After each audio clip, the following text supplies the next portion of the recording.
పతియే ప్రత్యక్ష దైవమన్న మాటను ఆమె నిజం చేసింది. భర్తే ప్రాణంగా బతికిన ఆమె చనిపోయిన తన భర్తను మర్చిపోలేకపోయింది. అందుకోసం ఓ నిర్ణయం తీసుకుంది. మృతి చెందిన భర్త రూపం కళ్ళ ముందే కదలాడుతూ ఉండటంతో దానిని శాశ్వతం చేసుకోవాలని భావించిన ఆమె భర్తకు గుడి కట్టి తన కల నెరవేర్చుకుంది. అతని జ్ఞాపకాలను పదిలంగా దాచుకుంది. కరోనా మహమ్మారి ఎంతో మంది జీవితాల్లో విషాదాన్ని నింపింది. ఎన్నో కుటుంబాలను అనాథలుగా చేసింది. తమకు ఇష్టమైన వాళ్ళను కోల్పోయి ఇప్పటికీ వారి జ్ఞాపకాలతో జీవిస్తున్నారు. కరోనా మహమ్మారి ఆమె జీవితంలో కూడా తీరని విషాదాన్ని నింపింది. ఎంతో ప్రేమానురాగాలతో చూసుకునే భర్తను తన నుంచి దూరం చేసింది.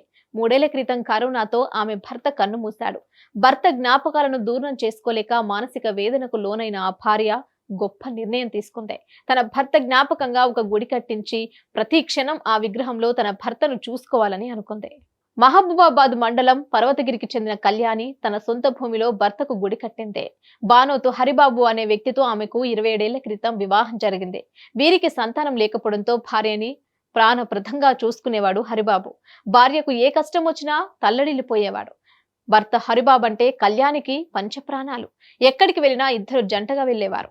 అలాంటి ఈ దంపతులను మహమ్మారి విడదీసింది. 3 ఏళ్ల క్రితం కరోనాతో హరిబాబు కన్నుమూశారు. అప్పటి నుంచి తీవ్ర మనోవేదనకు గురైంది కళ్యాణి. ఆయన రూపం, పేరు చిరస్థాయిగా నిలిచిపోవాలని భావించింది. 20 లక్షలు ఖర్చు చేసి తమ సొంత భూమిలో ఒక గుడి కట్టించింది. అందులో రాజస్థాన్ నుంచి తన భర్త విగ్రహాన్ని తెప్పించి ఆవిష్కరించింది. ఈ సందర్భంగా ప్రత్యేక పూజలు నిర్వహించింది. ఈ కార్యక్రమానికి దగ్గరి బంధువులు, సన్నిహితులు వచ్చారు. భర్తపై కళ్యాణికి ఉన్న ప్రేమ గురించి స్థానికులు ఎంతో గొప్పగా చెప్పుకుంటున్నారు.